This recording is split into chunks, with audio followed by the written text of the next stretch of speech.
Let me tell you my El Camino journey that almost ended before it even truly began. On day one, I found myself rescued by a helicopter from the mountain in Montserrat. Hi, my name is Dinka Salvador and welcome back to my channel. In 2014, I walked 1,111 kilometers in 44 days from Montserrat to Santiago de Compostela.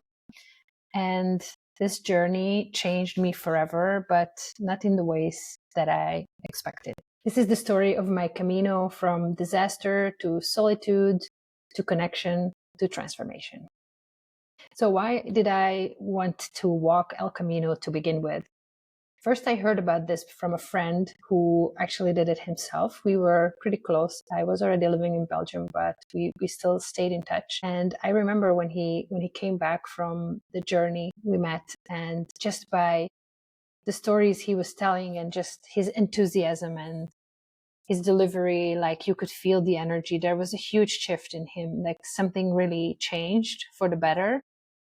And I found it so fascinating how he was talking about these people that he met along the road, like brothers and sisters. And I found it so weird. Like, how can you become so close with some people that you just met like a couple of weeks ago? A couple of years later, this friend of mine sadly passed away in a tragic car accident. And after that, I really felt like for me, in order to get closer to him, I really wanted to experience this as well. I wanted to do the Camino, and it was kind of like calling me, but like still very gently. So, but then about a year later, no, I think it was in the same year when he died. He died in January. And later on that year, basically kind of a purifying fire just kind of hit my life. So I had to declare bankruptcy in my business. My relationship ended, and not much later, I also lost my dog. And basically, I just felt like the rug was just pulled from under me and my life was completely falling apart. I was also introduced to someone who has been on the Camino himself fairly recently. So that kind of reignited that curiosity to experience this for myself. But to be completely transparent, I was pretty much just running away from my life because I just didn't want to deal with all of that stuff. So basically, these were the factors that kind of started me in the direction of preparing for the Camino, which wasn't much actually. So I remember I got a backpack and I kind of packed it, and this friend of mine kind of revised it like, yeah, okay, this you don't need, this you don't need, this you don't need. Like he just started like throwing shit out of my backpack. And I was going to start El Camino in June. For those of you who don't know what El Camino is, it's a pilgrimage that can be started pretty much anywhere, I would say, but the most popular place to start is in the south of France, in a small village that is called Saint-Jean-Pied-de-Port. And then you cross the Pyrenees Mountains, and then you walk to Santiago de Compostela, which is in the north of Spain, close to the coastline on the Atlantic Ocean. Basically, you just follow the yellow arrows because there are arrows to point you to the direction. So this was my plan as well, to start at that village. And other than this, I just had a pair of not very expensive walking boots. I had a backpack and the will. I didn't do a lot of training. I didn't go on hikes or anything. I didn't even know if I liked walking, to be honest. I just knew that I wanted to do it. Okay, so already getting to the starting point was kind of adventurous. I ended up hitchhiking with another girl from Belgium, and we kind of missed our ride that was with the car sharing. And because of this, we ended up just hitchhiking together. And instead of going to that village that I told you about, I ended up in Barcelona, which is like pretty much on the other side of Spain. But then, as I said, you can start El Camino from anywhere. So I found out that there is a monastery just outside of Barcelona in this mountain called Montserrat, and it's actually also on the Camino. So I decided to start from there. So I took the train from Barcelona to this place. I arrived with the train. And then this was my very first experience walking, but it was still like the day zero of my Camino because I just had to arrive at the monastery. It was pretty steep uphill. I arrived quite late in the afternoon, so it wasn't too hot anymore. And I really enjoyed kind of a stroll up the mountain. And then I arrived to the monastery. You can stay there as a pilgrim for free. There weren't a lot of other pilgrims. Actually, I only saw one other guy, but it's a huge place, so we didn't really like talk to each other. So there was that. And then I just kind of went to sleep. And then, the next day was day one of my Camino. I woke up, I checked the road, and basically a lot of the times you have to walk on like the road where the cars are going. This is something that a lot of people are not aware of. It's not really a hiking trail. But I found it a little bit of a pity. Like, I didn't want to walk on asphalt. It's a very beautiful mountain range, and I just wanted to be in nature. So I looked it up on my phone. There was like a GR hiking trail that was going parallel to the Camino. So I was like, okay, well, I'm just going to do that. And then, I'll just check if it doesn't differ from the Camino, I'll just check in. And then, I'll go back on the Camino when I need to. So I would say after about maybe 30 minutes of walking, the road went from this to this, like literally. I didn't know this, but Montserrat is actually rock climbing paradise. And I was like just following the sign. This was supposed to be like a hiking trail. And then it literally just got like super difficult. But I was like, this is a hiking trail. So like, I should be able to do this. So I started climbing, and then I kind of just got lost. Like, I don't know what happened. I made a wrong turn, or maybe the signs weren't clear, but I just kind of got lost. And then I remember at a certain point, I was like going down because there was no other way. And it started raining, and it started to get like really slippery, and like, rocks started to slide and everything. This is so funny because everything happened so quickly. It was probably the adrenaline. Long story short, after a while, I found myself in a little terrace where there was no other way, like from where I came from, but I couldn't go back up there because it was so slippery and steep.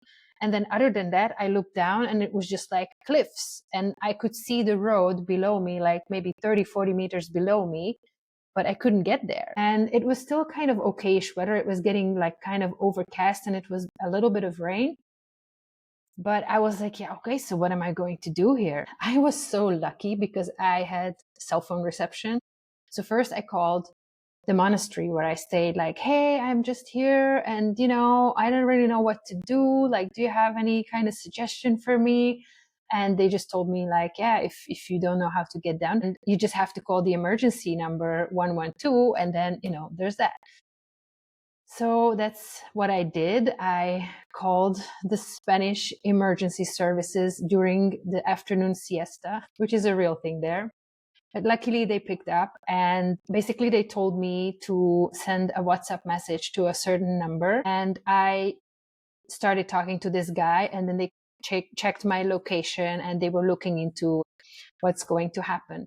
In the meantime, there's a huge thunderstorm rolling in on the mountain. I could see it coming, like in Jaws, like do do do do do do do do. So I'm getting a little bit anxious here.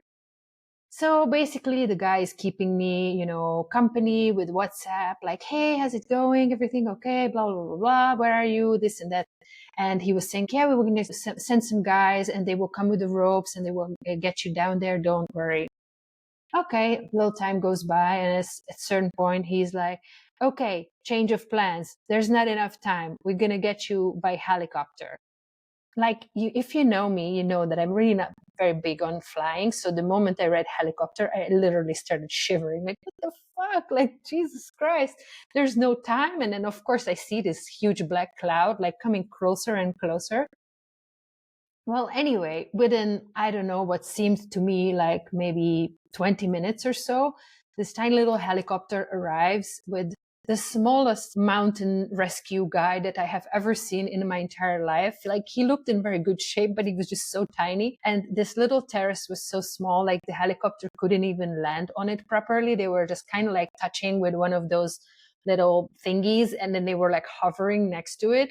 And then this guy kind of helped me into the helicopter, and the whole rescue took like 30 seconds from the moment I get into the helicopter. We landed like 30 seconds later. It was enough for me to take a selfie, so I have proof of it. But yeah, basically that was it. And then they just asked for my information, and then they told me like, okay, lady, so where's your car?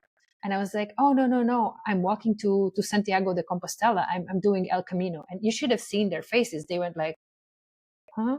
You have to know that it's like literally the other side of the country. So Montserrat is like on the Mediterranean coast of Spain, and Santiago de Compostela is on the Atlantic. So there's like 1,100 kilometers between the two. So they were looking at me like, cuckoo. So at the end, they just said like, okay, whatever, buen camino. This is like good walk or good way or something. Like in Spanish, everybody tells you this when they know that you're a pilgrim. So yeah, this was day one, and it just started like raining really, really heavy. So I had to put on my poncho and, be on my way to the next place where I could actually sleep. The funny thing about it is that I arrived to this village. This part of the Camino is not very popular. So there are places for pilgrims to stay, but you kind of have to call ahead or you have to make arrangements. It's not like you just, come in from the street and they accommodate you.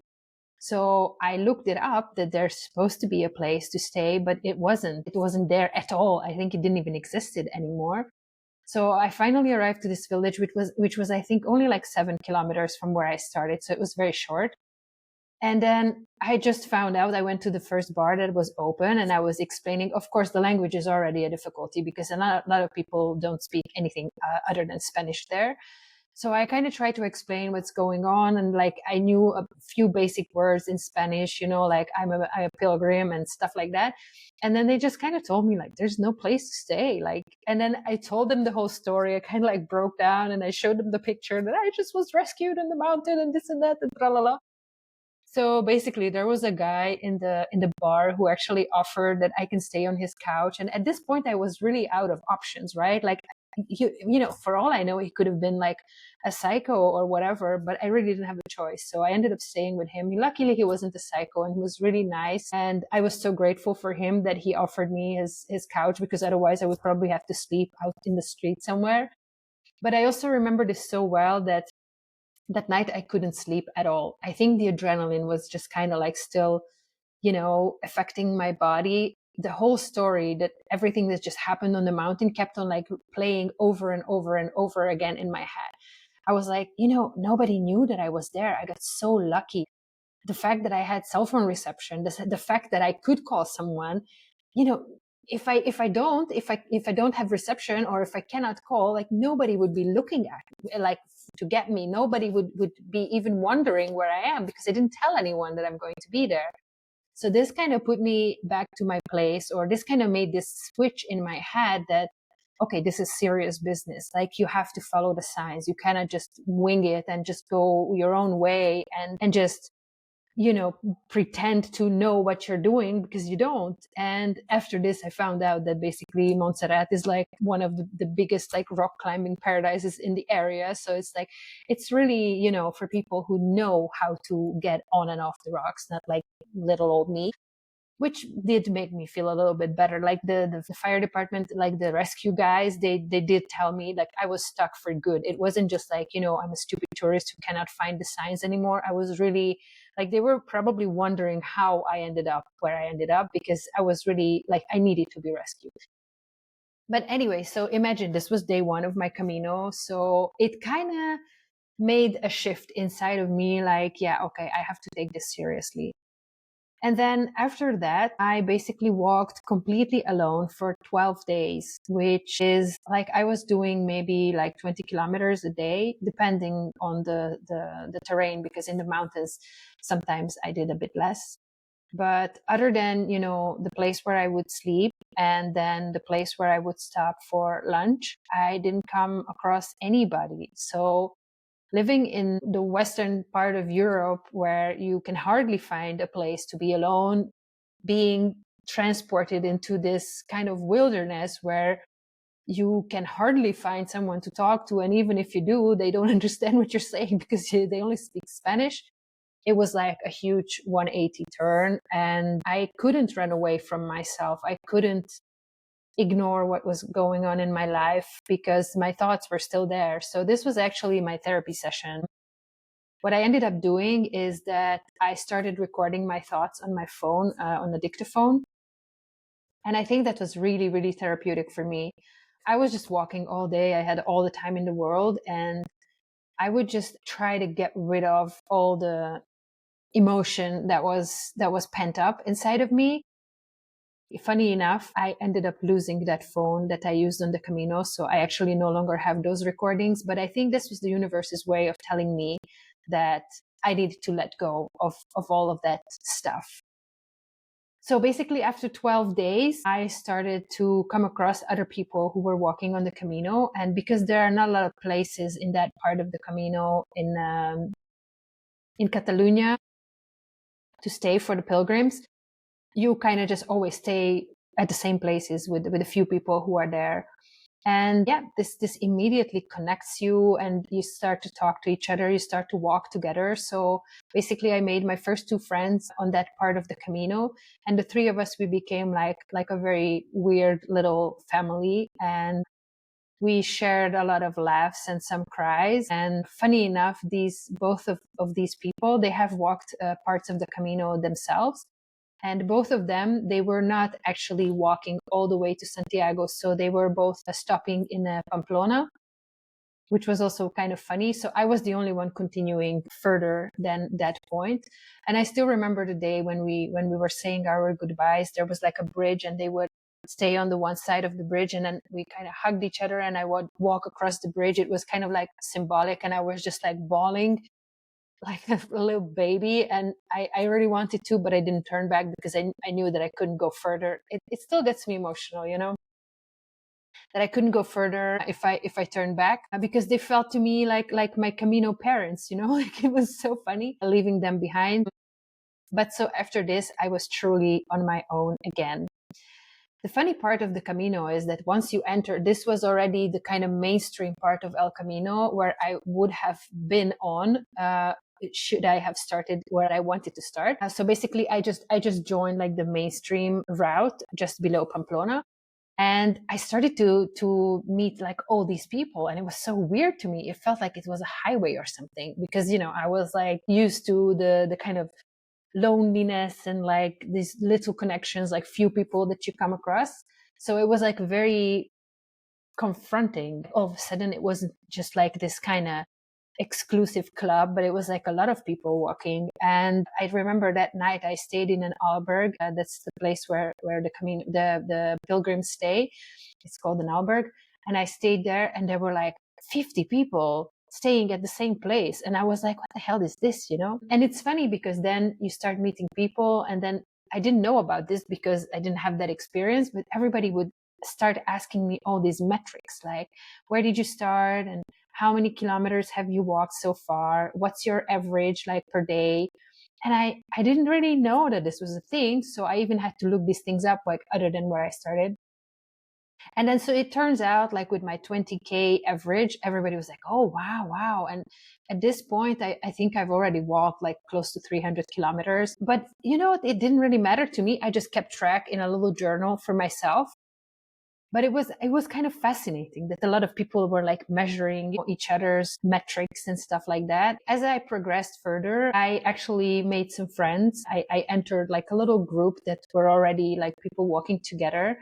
And yeah, it became pretty much a therapy group, I would say. It's so funny how you attract people who are in a very similar stage of life, I would say. All of us who were there, except for 2 guys who were friends, they were working together. All of us were just there alone. And it was just so interesting that how we became like this kind of group that we just did everything together. Like we always stayed at the same places. We walked together, we cooked together, we laughed together, we cried together. And sometimes I would find myself listening to somebody else's story while we are walking. And it's a very similar story to things that I was experiencing. And I would find myself giving advice to this person only to realize that I basically have the answers to my own struggles because I was just saying that to someone who's going through the same. So it's really fascinating. And there was a lot of this. Like sometimes you're just there to listen. You don't want to give advice or you don't need to say anything. You just have to hold space for the other person. And sometimes we did give advice to each other, but it's just so interesting, the dynamic of like what kind of people you meet. And also I remember like at the very beginning of the Camino, I would come across signs like Santiago de Compostela, 948 kilometers. And I was there like, what the actual fuck? Like, seriously? Like, am I crazy? You know, like it's even with a car, if you see that sign, it's still a long way, but you know, I was walking. So I was really sometimes thinking to myself, like, what the hell? Like, what is this? You know? But then it's really funny because the closer we got to the destination, this whole thing kind of shifted, like, because you start to enjoy the journey so much that you don't really want it to end. When you see the numbers like going smaller and smaller, it's only 100 kilometers, it's only 60 kilometers. You kind of don't want it to end because that means it's the end of the adventure. So it's also kind of funny how at the beginning it seems so daunting and it's like, what am I doing here? I'm crazy. And then you really start to enjoy it. And then it kind of turns back on like, I don't want this to end actually. But there are a lot of other aspects of the Camino other than the personal connections. I have seen so many people butchering their feet, like blisters the size of my palm, cutting it open with scalpels and I don't know what. I was so lucky because I only had 2 blisters throughout the whole journey. And sure, you have to walk, you have to, you know, suffer through it. But I also felt like there is a point where you can actually tap out for your safety and for your health, and there's no shame in it. I think we came across someone who, this is also just like how people are. I don't understand. So just to give you an idea, I was walking with a backpack of 6 kilos. If I had to carry water, it would go up to like 8 kilos with water and food. And that's pretty light. Like everybody was like super impressed. Like, wow, like you're traveling really light. But I knew that I wanted to do that because everything that you carry extra is just going to make you suffer. So I came across people who not only had like a backpack of 15 kilos already of shit that they totally don't need, they even had like extra weights in their backpacks to make it extra hard. And this guy actually snapped his Achilles on the descent when he was crossing the Pyrenees and ended up in a hospital. I'm like, duh, like what were you thinking? Like, isn't it just enough to do it like with the stuff that you need? You have to put like extra weight. I don't know. But anyway, I mean, it's really funny because I was prepared that I'm going to have blisters and stuff like that, but actually physically that wasn't the most challenging part. I got sunburned pretty much at the beginning. I was doing the Camino late June, early July. So it was like easily over 40 degrees sometimes. And yeah, I would be walking like 6, 7, 8 hours a day. So I got really crispy at the beginning. It doesn't matter how much sunscreen you have. I was just really, really crispy at the beginning. But then of course it kind of healed and then I started to tan. But I remember like I would jump into every fountain that I would come across on my way because it was just sometimes so hot. And then also just the fatigue, you know, like I wasn't used to walking 20 kilometers a day, far from it.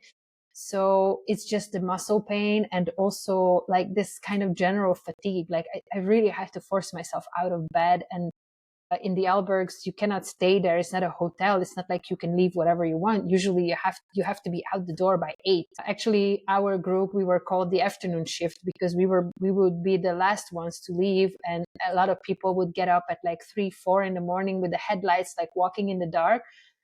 I was like, I've never been to Spain before. You know, I also want to see the country. I don't want to walk at night.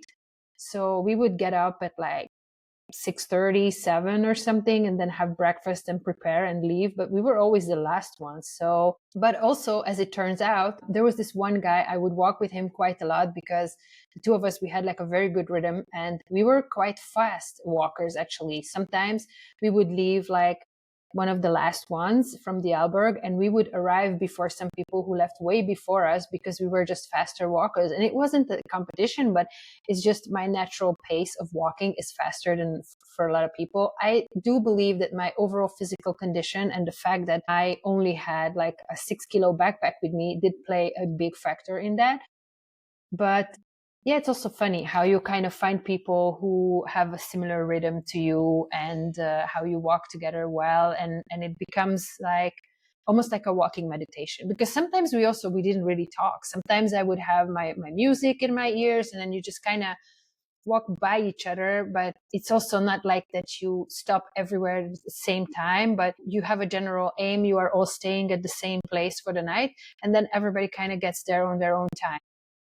So I think it's the physical aspect of it. I remember at a certain point of the Camino, every morning when we would get ready, I felt like we are gladiators going to battle, like putting on our shoes, and everybody had some sort of injury. Either it's blisters or it's some sort of a pain, a knee or whatever, putting bandage over it. My hiking boots were completely destroyed, so I had to tape them. And it was just so funny, really like soldiers going to war, like putting themselves together, like putting all this armor. And it also kind of adds to this feeling of, that we belong together, that we fought all these battles together. And it's really funny because when we arrived to Santiago, actually for me, it was the longest day I walked on the Camino. I ended up walking 40 plus kilometers on the last day because there was a guy who fell behind from our group, and I stayed with him. And I wanted to make sure that he arrives with us on the same day, but I knew that he was not going to make it on his own. So I kind of like coached him through the whole thing. And we did arrive all together on the last day. And of course, we had like a huge party. It was a massive crying party, basically, because we were just like constantly saying goodbye to each other, because the next day, like some people would already leave to go back home. It was the end of the whole story. It was heartbreaking. I felt like I have to say goodbye to my brothers and sisters. It was really such a weird feeling, but also it did feel like, a completion. It made me very proud. It made me feel very accomplished. And it was just a super nice feeling to share with other people, because they went through the same exact thing. So you didn't have to explain to them. That came afterwards. When I went back from the Camino, I would have to explain this to everybody because they didn't understand, like, what? You walked for 44 days? Why? But I remember when I actually went back home from the Camino, I felt like I leveled up on every part of my life. I got so lean. I remember I don't think I lost weight because obviously muscle is much heavier than fat. But before I left, I was a size 38. And then I went back in 44 days. I went up to a size 34. I was so lean, and I had the funniest tan because of course I was always wearing shorts and like a tank top.